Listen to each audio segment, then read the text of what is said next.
On va enchaîner avec le paddling maintenant qui va probablement intéresser beaucoup de pêcheurs parce que c'est la technique un peu à la mode, c'est la technique du moment, c'est la technique que tout le monde pratique, c'est le paddling nymphe. Alors, le paddling nymphe, je pense que c'est probablement le paddling où vous allez pouvoir avoir le plus d'explications possibles et le plus de montages différents. Si vous demandez à 10 nympheurs de vous expliquer leur paddling, ils vont vous expliquer 10 paddlings différents.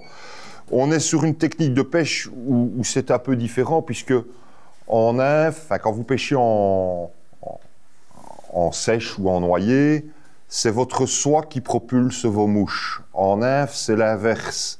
C'est le poids des nymphes et l'élasticité de la canne qui va travailler.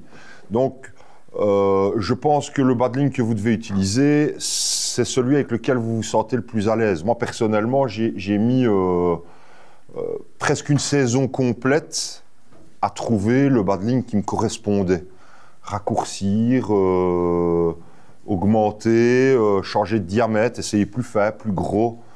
Voilà, si vous demandez à 10 nympheurs de vous expliquer leur paddling, ils vont vous expliquer leur paddling. Donc moi ici, je vais vous expliquer la formule que je retiens, que j'utilise. Alors, il y a deux types de paddling. Il y a le paddling que vous allez utiliser exclusivement en nymphe. Donc, quand vous allez au bord de la rivière, vous avez une canne, bien souvent, c'est 10 pieds, 10 pieds 6, 10 pieds 8, 11 pieds. J'en ai vu maintenant qui pêchaient avec des cannes encore plus grandes que 11 pieds. Et un moulin qui, bien souvent, est garni uniquement du nylon ou avec les fameuses soies nymphes, les fameuses soies 0,55, les soies 00, qui sont des soies spécifiques à la nymphe. Donc ces cannes-là, en tout cas ce montage-là, c'est un montage qui est dédié uniquement à la nymphe. Vous ne ferez rien d'autre que nympher avec. Donc on va le passer en revue et puis après on passera en revue le montage un petit peu plus polyvalent pour celui qui va aller pêcher, qui n'a pas spécialement envie d'aller au bord de la rivière avec 2 cannes et qui va pouvoir peut-être passer d'une technique à l'autre, de la nymphe à la sèche par exemple, où là le montage est un peu différent. On va essayer d'adopter un montage plus polyvalent. Alors, au niveau du montage, 100% en nymphe. Donc ici, moi, j'ai monté, c'est sur une canne de 10 pieds, mais habituellement, j'utilise ça sur des cannes qui vont de 9 pieds 9 à 10 pieds 8. Je vais choisir la longueur de ma canne tout simplement en fonction de la rivière que je vais pêcher. Si je vais pêcher sur l'Amblève ou sur l'Ourthe, je vais prendre ma 10 pieds 8. Si je vais pêcher sur la Salme, la petite Amblève ou la petite Lesse ou la Lomme, je vais prendre une canne un peu plus courte. Parce que la rivière est tout simplement un peu plus petite, donc est un peu moins gênée par les arbres, la végétation avoisinante. Le moulin, c'est un moulin qui est chargé d'une soie 0,55. Il y en a un peu dans toutes les marques. Moi, je vous conseille de prendre la soie la moins chère possible, en fait, pour la nymphe. Si vous voulez garnir votre moulin d'une soie, je pense que Henz, notamment, ils font des soies nymphes qui doivent coûter quelque chose comme 25 €, 30 €. C'est des soies parallèles. Donc, elles font un diamètre qui est inférieur à 0,5. Je crois que c'est 0,54 exactement. Donc, en fait, ça, c'est tout simplement des soies qui sont issues de la compétition. Parce qu'on dit en compétition que tout ce qui est... pour être considéré comme soie, il faut que ça mesure minimum 0,54 de diamètre. Tout ce qui est en dessous de 0,54 est considéré comme nylon, comme backing, c'est pas considéré comme une soie. Tout ce qui est au-dessus de 0,54 peut être considéré comme une soie. Donc en fait, cette soie-là, elle a été inventée pour pallier à ce règlement qui limite la longueur du paddling à 2 fois la longueur de la canne. Donc pour ceux qui ne sont pas compétiteurs, quelque part on s'en fout un peu. Si vous avez envie de garnir votre moulin avec du backing et puis directement sur le backing de fixer votre monofilament pour pêcher en nymphe sans soie, il n'y a pas de problème, vous pouvez le faire. Maintenant, si vous avez envie, entre guillemets, de respecter... mais encore une fois, ça n'a d'intérêt que si vous faites de la compétition. Si vous voulez respecter le règlement, il faudra vous munir d'une soie 0,55. Sachez simplement que ces soies-là ne permettent pas de caster. C'est des soies parallèles, donc c'est très proche de ce qu'on retrouvait avec des soies naturelles. Donc elles font le même diamètre sur toute leur longueur. Et comme c'est un diamètre très fin, oui, vous allez peut-être pouvoir caster quelques mètres de soie, mais vous ne saurez pas utiliser ces soies-là pour pêcher en sèche et balancer à 15 mètres. C'est pas possible. Ou alors de manière très très aléatoire, avec des posées très aléatoires. Donc voilà, ici moi j'ai une soie 0,55. Alors de nouveau, en termes de technique nymphe, ça devient compliqué. Il y a la nymphe tchèque, il y a la nymphe espagnole, il y a la nymphe, le French nymphing, comme ils appellent ça. Donc on a regroupé un peu toutes ces techniques avec l'appellation Euronymphing. Donc la pêche en nymphe à l'européenne. C'est vrai que c'est une spécialité vraiment typiquement européenne. Moi, en termes de montage, j'utilise un montage qui se rapproche de la nymphe à l'espagnole. C'est-à-dire qu'à partir de la soie et jusque mon indicateur, quand j'utilise un montage exclusivement réservé à la nymphe, je vais utiliser un fil de même diamètre. Je ne vais pas utiliser un fil comme une queue de rat qui est dégressif en diamètre.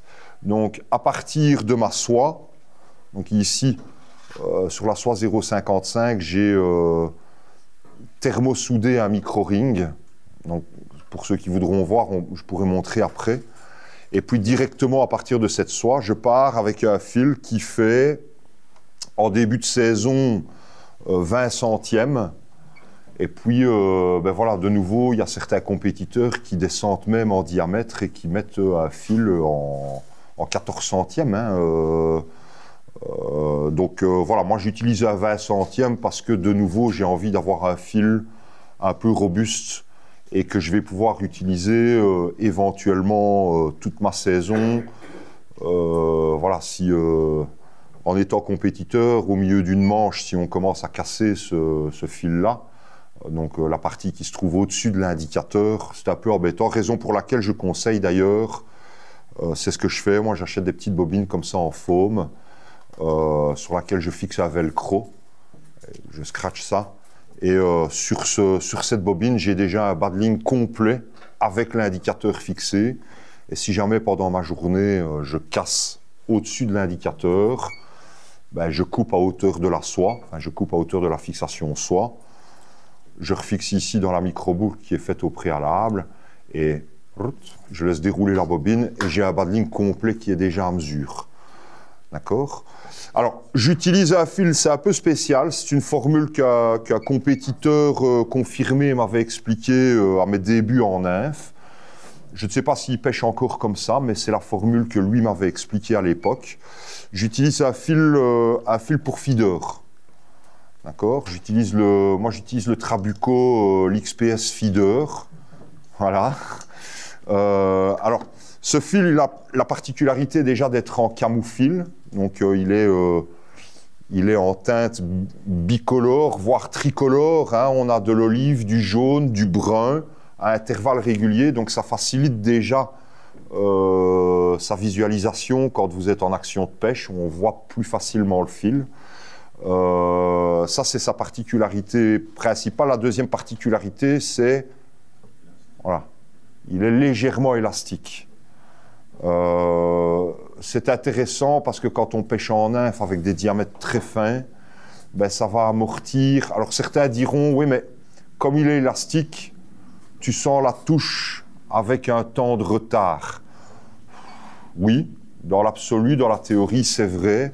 Mais on pêche maintenant avec des cannes qui sont tellement sensibles, qui sont tellement tactiles que on le sent directement. Vous avez déjà tous pu expérimenter en nymphe quand vous pêchez trop lesté et qu'on sent cette nymphe de pointe qui, toc, toc, enfin, on parvient à sentir la nymphe qui racle qui passe sur les pierres. Donc, moi personnellement, ça ne me gêne pas et je n'ai pas remarqué de différence par rapport au montage que j'expliquerai après.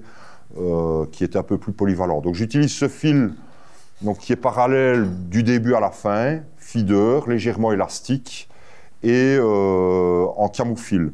Alors il existe, j'en ai pas ici, il existe chez Soldarini notamment, Des queues de rat spécifiques nymphes maintenant. Hein. Bon, tout ça, ils n'arrêtent pas d'évoluer, ils n'arrêtent pas de sortir des nouveautés. J'en ai une, je pense, sur la bobine. Je la montrerai tout à l'heure à ceux qui veulent. Ils font des queues de rat maintenant spéciales nymphes avec un diamètre dégressif, mais très très léger. C'est-à-dire que je pense que la queue de rat commence en 28 centièmes au-dessus et elle se termine en 14 ou 15 centièmes. Donc c'est très très... la dégressivité de la queue de rat est beaucoup plus fine qu'une queue de rat classique. Et elle a la particularité d'être blanche. Donc ça, c'est vraiment... ça se voit super bien. C'est très discret pour le poisson. J'ai eu l'occasion d'en tester une fois puisque je pêchais sur l'Amblève et j'ai cassé mon montage et j'avais pas cette fameuse petite bobine avec mon badling complet de rechange. Et le pêcheur avec qui j'ai été avait une queue de rat comme ça, donc il m'a filé une queue de rat pour me dépanner. Je l'ai montée et j'ai testé. Franchement, c'est pas mal, ça fonctionne bien.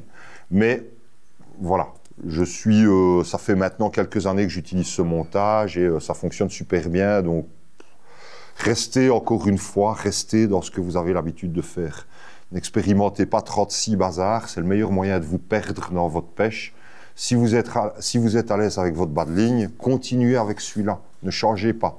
Essayez éventuellement, mais si vous n'êtes pas à l'aise, vous n'êtes pas à l'aise.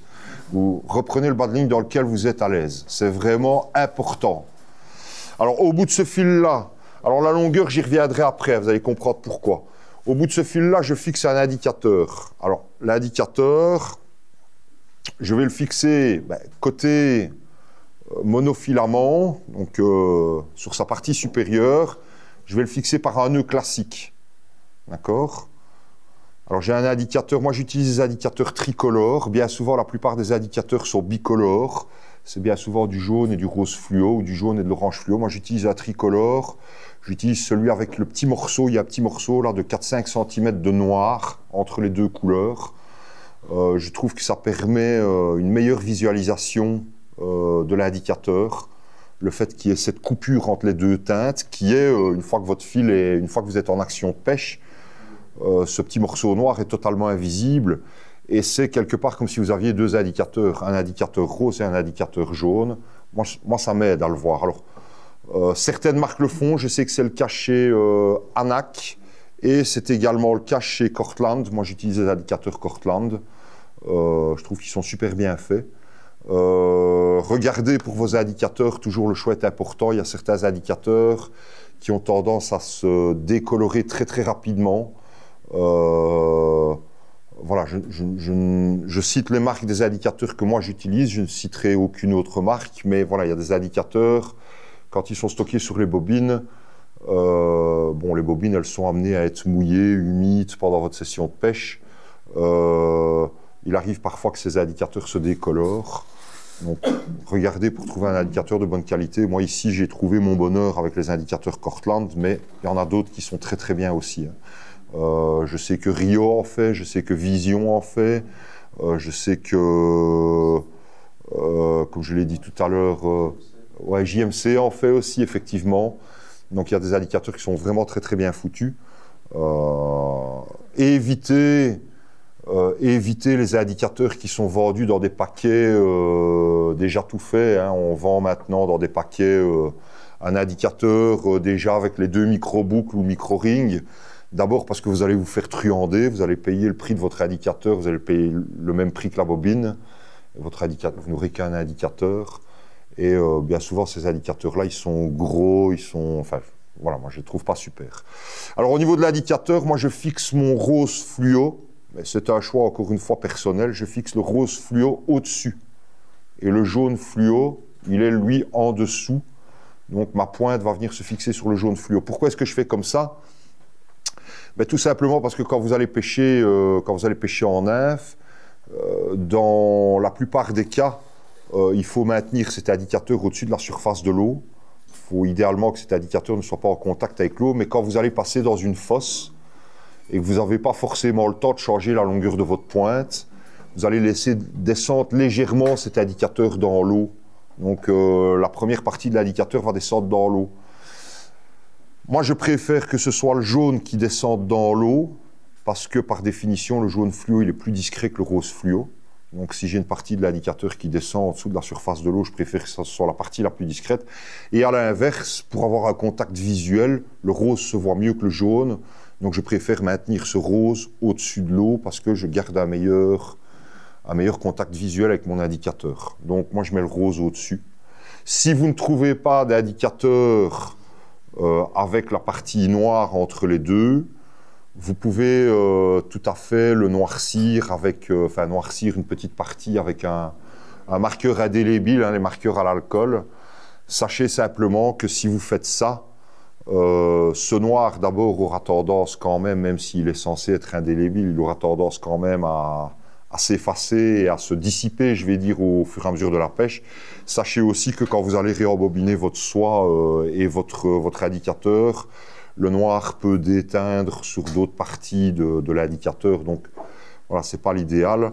Moi, je trouve que ces indicateurs 3 couleurs sont très bien. Mais si vous avez une très bonne vue et qu'un indicateur bicolore vous suffit, c'est très bien.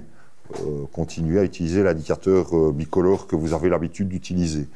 Alors, moi, je reviens à ce fameux fil, là, ce fameux fil feeder. Donc, ici, j'ai un 20 centièmes. En dessous, j'ai un indicateur en 18 centièmes. Alors c'est pareil, certains pêcheurs vont descendre en diamètre au fur et à mesure de la saison. Moi, je vous avoue que je ne descends pas en dessous de 18 centièmes parce que ma vue étant ce qu'elle est, si je descends plus bas, je le verrai moins. Et je suis sûr que c'est déjà arrivé à chacun d'entre vous. Vous lancez vos naves, vous cherchez après votre indicateur, vous regardez par là et en fait l'indicateur il est déjà là. Et on l'a perdu de vue. Donc voilà, il faut vraiment essayer d'avoir un contact visuel immédiat. Donc moi j'utilise du 18 centièmes et je ne descends pas en dessous. En compétition, en plus, on est obligé d'avoir un diamètre qui est dégressif. Donc on ne peut pas, si j'ai mon fil qui est en 20 centièmes, je ne peux pas mettre en dessous un fil de diamètre supérieur. Je ne peux pas mettre un fil de 22 centièmes. Ça veut dire alors à ce moment-là que j'ai un diamètre qui augmente au lieu de diminuer, ce n'est pas autorisé. Au niveau de la longueur, pareil, il y en a certains qui pêchent avec des indicateurs de 10-15 cm d'un fil bien visible. Il y en a d'autres qui pêchent, j'ai même déjà vu des pêcheurs qui remplissent leur moulin complètement avec de l'indicateur et qui font 2 longueurs de canne d'indicateur. Moi, j'utilise, voilà, j'ai grosso modo 60 cm d'indicateur. De nouveau, par rapport à la réglementation sportive, le règlement dit qu'il ne peut pas y avoir moins de 30 cm entre 2 nœuds, hors potence, évidemment. Donc ici, je dois avoir un indicateur de minimum 30 cm. Si j'avais un indicateur de 15, j'ai un nœud au-dessus, un nœud en dessous. Donc j'ai 2 nœuds qui sont à moins de 30 cm l'un de l'autre, donc ce n'est pas réglementaire. De l'autre côté, côté bas de ligne, toujours le même côté pointe, même système, un micro-ring. Donc toujours les fameux micro-rings dont on parlait tout à l'heure. Taille standard. Et c'est suffisant. Voilà. En dessous de ce micro-ring, je vais faire ma pointe. Donc, en début de saison, je fais une pointe souvent en 12 centièmes. Et puis, au fur et à mesure que la saison va avancer, comme toujours, les eaux s'éclaircissent, le niveau diminue, les poissons s'éduquent. Donc, je vais commencer à descendre. Avant, on n'avait pas trop le choix, on passait du 12 au 10, du 10 au 8. Maintenant, il y a une multitude de diamètres disponibles. Moi, je pêche avec le Varivas. Donc, il y a du 6X, il y a du 6X et demi, il y a du 7X, il y a du 8X. Donc, on peut descendre vraiment pratiquement de 12 à 11 centièmes, de 11 centièmes à 10 centièmes, de 10 centièmes à 9 centièmes. On peut descendre pratiquement par centième dans les diamètres. Mais voilà, au début de saison, 12 centièmes, c'est bien. Alors pour les compétiteurs, pour les pêcheurs qui ne sont pas encore super familiarisés avec la technique en nymphe, moi je donne toujours le petit conseil suivant. Donc, comme je l'ai expliqué tout à l'heure avec la potence, pour la potence, j'utilise une partie du fil supérieur. Donc, moi, ce que je vais vous conseiller, c'est de faire une pointe dans un diamètre légèrement inférieur. Donc, par exemple, si vous débutez la saison en 12 centièmes, pour la partie qui va se trouver entre votre indicateur et la première potence, utilisez du 12 centièmes. Mais par contre, pour la partie qui est entre la potence et la pointe, vous pouvez utiliser un diamètre légèrement inférieur à 11 centièmes par exemple. Alors qu'est-ce que ça va changer à la pêche? Strictement rien, mais ça va surtout changer que quand vous allez vous accrocher dans le fond et que vous n'allez pas savoir récupérer votre nymphe, vous allez tirer forcément pour casser. Si vous avez le même diamètre depuis l'indicateur jusque la pointe, vous perdez 2 nymphes. Si vous descendez de diamètre entre la potence et la pointe, quand vous tirez pour casser, c'est le 11 centième qui va casser avant le 12.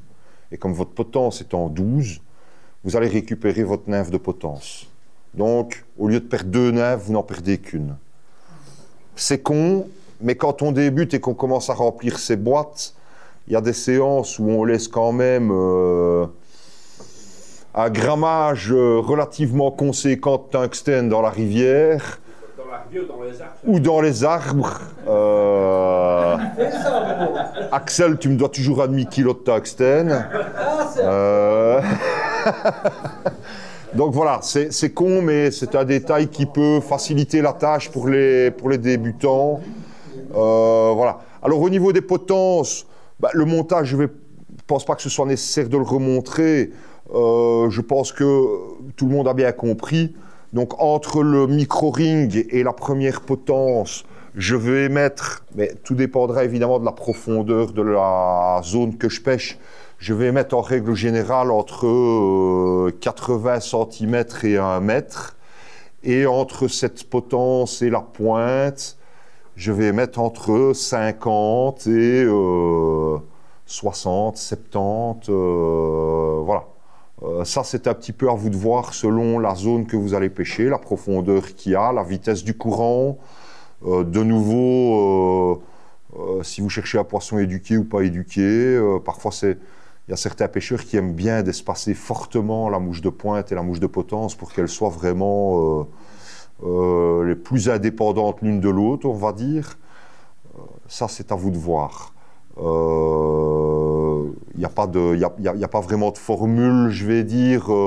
Respectez quand même une certaine longueur entre la potence et l'indicateur. Ne mettez pas votre potence à 30 cm de l'indicateur.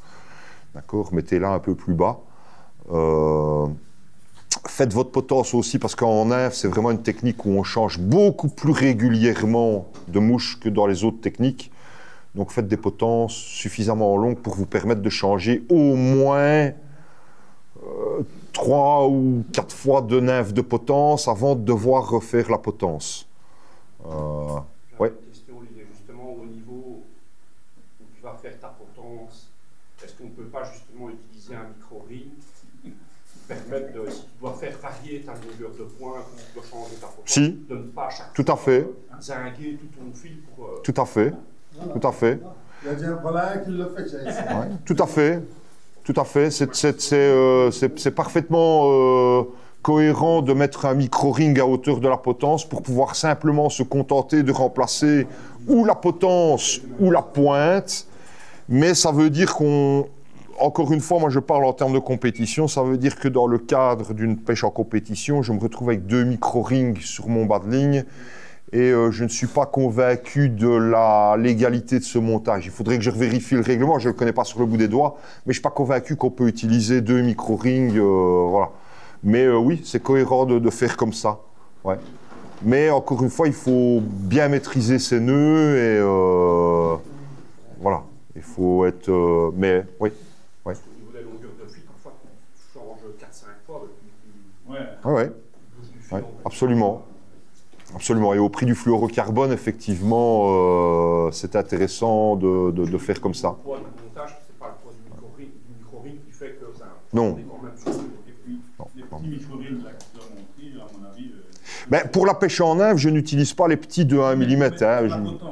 Mais sur la potence, je vais utiliser, si je mets un si je mettais, parce que moi je ne le fais pas, je mettrais un micro-ring classique. Moi, je mettrais un classique, puisque de toute façon, ce micro-ring est immergé, il coule. Et c'est ce qu'on cherche, puisqu'on pêche avec des nymphes lestées, donc... L'autre n'est pas plus discret qu'un peu l'autre.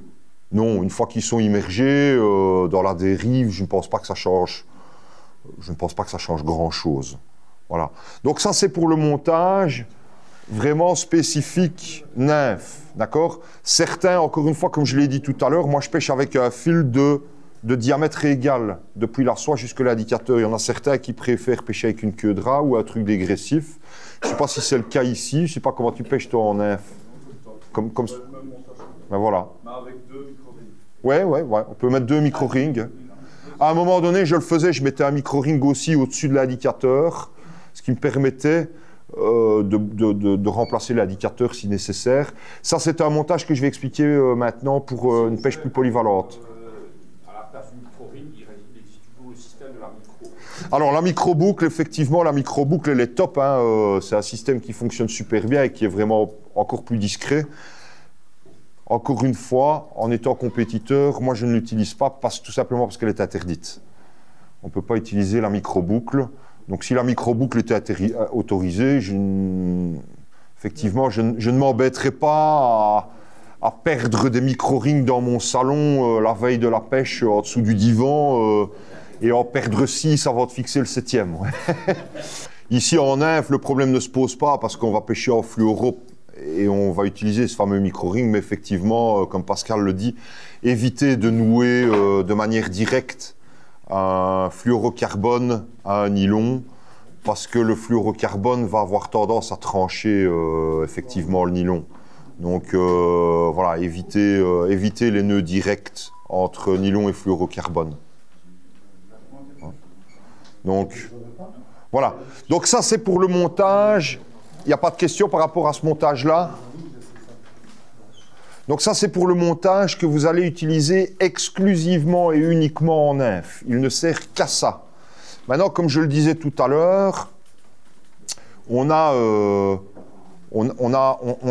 parfois des sorties de pêche où, voilà, si vous vous limitez à la nymphe, parce qu'on a des pêcheurs qui ne sont que nympheurs, je respecte ça, moi j'ai pas de problème avec ça, moi c'est une technique que j'apprécie particulièrement et parfois je ne fais que ça aussi sur ma journée.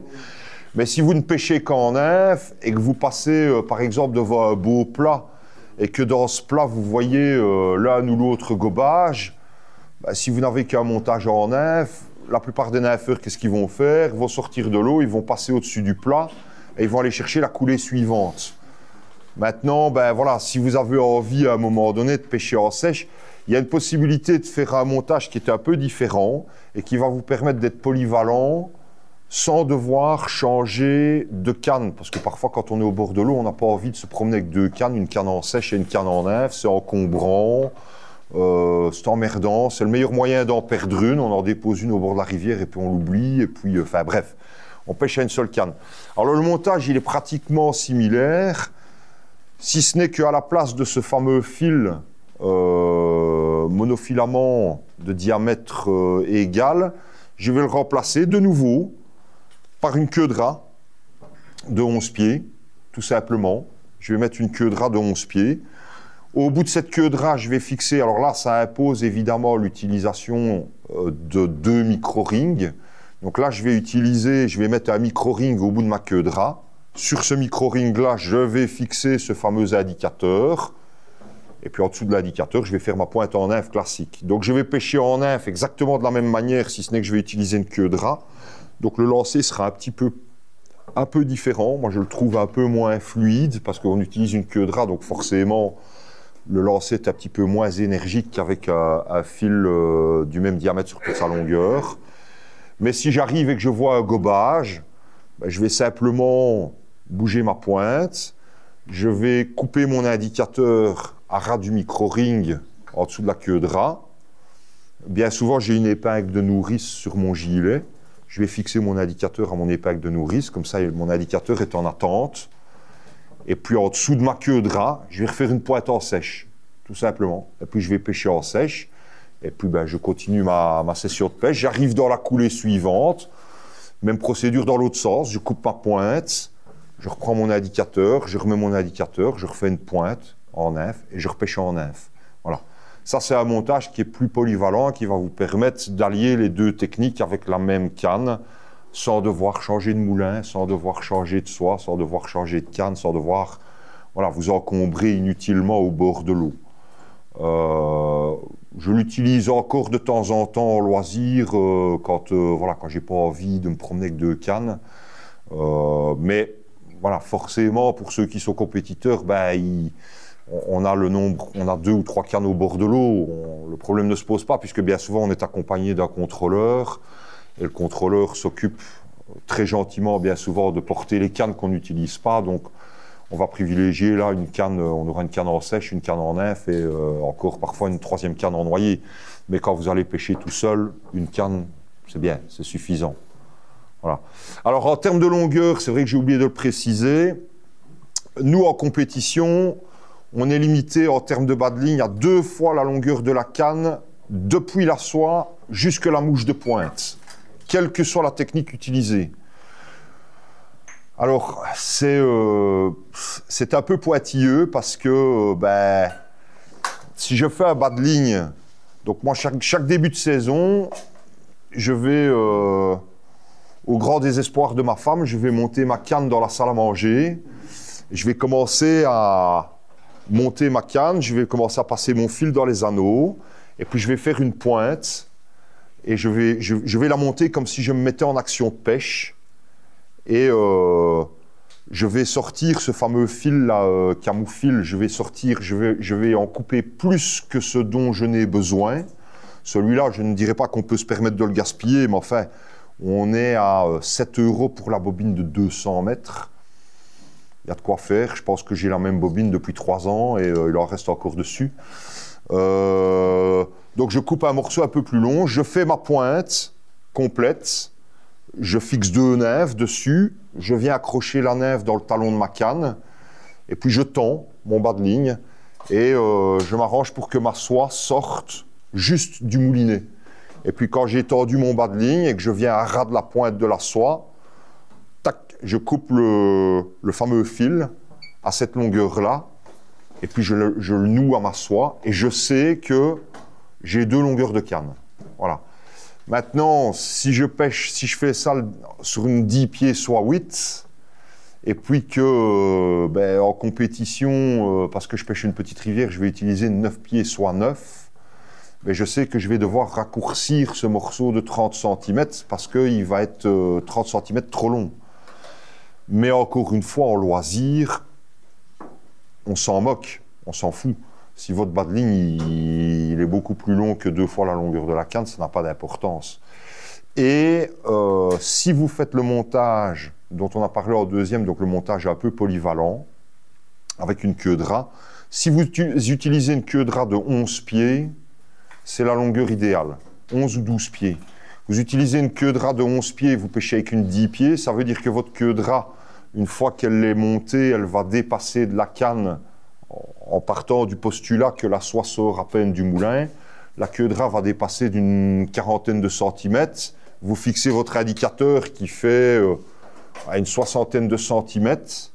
Vous voilà un bon mètre. Vous avez encore une pointe qui fait grosso modo entre 1,50 m et 1,80 m depuis l'indicateur jusqu'à la pointe. Vous êtes bon. Vous allez avoir à peu près 2 longueurs de canne, donc vous êtes bon. Donc, voilà, ça c'est les 2 formules que moi j'utilise, mais encore une fois, comme j'ai dit, il existe de multiples formules pour la pêche en nymphe. L'essentiel, encore une fois, et je n'arrêterai jamais de le répéter, pêchez simple et pêchez comme vous êtes à l'aise. Pêchez comme vous avez facile. Ne sortez pas de votre zone de confort par rapport à vos montages. J'ai cité l'exemple tout à l'heure, j'ai eu la chance de pêcher avec plusieurs compétiteurs de bon niveau, et je me souviens d'une sortie sur la Vesdre où le pêcheur que j'accompagnais m'a changé complètement mon bas de ligne nymphe pour me faire le sien, en me disant je vais te faire mon bas de ligne et tu vas voir c'est mieux. J'ai pêché une 20aine de minutes avec son bas de ligne et puis de manière presque un peu honteuse, je me suis caché derrière un buisson pour enlever son bas de ligne et remettre le mien. Parce que j'étais pas à l'aise avec son bas de ligne. Le casting de l'un, enfin la manière de lancer d'un pêcheur n'est pas la manière de lancer d'un autre pêcheur. Il y en a qui sont plus énergiques, il y a des cloueurs, il y en a qui sont un peu plus souples dans leurs mouvements, il y en a qui sont plus à l'aise en pêchant à longue distance, il y en a qui sont plus à l'aise en pêchant à courte distance. Voilà. Pêchez, utilisez le bas de ligne qui vous correspond. Testez, faites des essais. Et puis quand vous avez trouvé une formule qui vous convient, c'est la bonne formule. Voilà. La bonne formule, c'est la formule qui vous convient. C'est pas plus compliqué que ça. Donc, voilà. La pêche doit rester avant tout un loisir et un plaisir. Si vous allez au bord de l'eau pour vous forcer avec un bas de ligne que vous n'avez pas l'habitude d'utiliser, avec lequel vous allez faire des nœuds toute la journée, avec lequel vous n'aurez aucune précision, aucune précision, avec lequel vous ne serez pas à l'aise, vous ne passerez pas une bonne journée. Donc, on est bien d'accord, utilisez un bas de ligne avec lequel vous êtes à l'aise. Y a-t-il des questions par rapport à ce montage nymphe? Voilà. S'il y en a d'autres qui utilisent d'autres formules, c'est toujours intéressant d'en discuter parce que moi je pars du principe qu'on a tous à apprendre les uns des autres. J'ai déjà fait des sorties avec des pêcheurs plus débutants que moi et où j'apprenais ne serait-ce que la manière de faire un nœud. Voilà, donc partagez, n'hésitez pas à partager entre vous vos connaissances, vos expériences personnelles. C'est vraiment important. Je pense que c'est ce qui fait, c'est ce qui fait la beauté de la pêche aussi. Hein, c'est de pouvoir partager ses expériences et de ne pas garder ces petits secrets pour soi. Partagez ce que vous savez et n'hésitez pas à comparer, à analyser, à en discuter entre vous. Voilà. Ça va ? Voilà, je pense qu'on a fait le tour des 3 bas de ligne principaux en rivière. J'espère que vous aurez appris quelques petits trucs et que ça vous servira tout au long de la saison. Si vous avez des questions, vous n'hésitez pas. Pour ceux qui veulent venir voir des montages d'un peu plus près, il y en a 2-3 qui m'ont demandé là, pour venir voir des trucs d'un peu plus près, venez, n'hésitez pas à venir voir et à poser vos questions si vous le voulez. Ça va ? Voilà, bravo en tout cas. Merci Olivier. Merci à vous. Merci.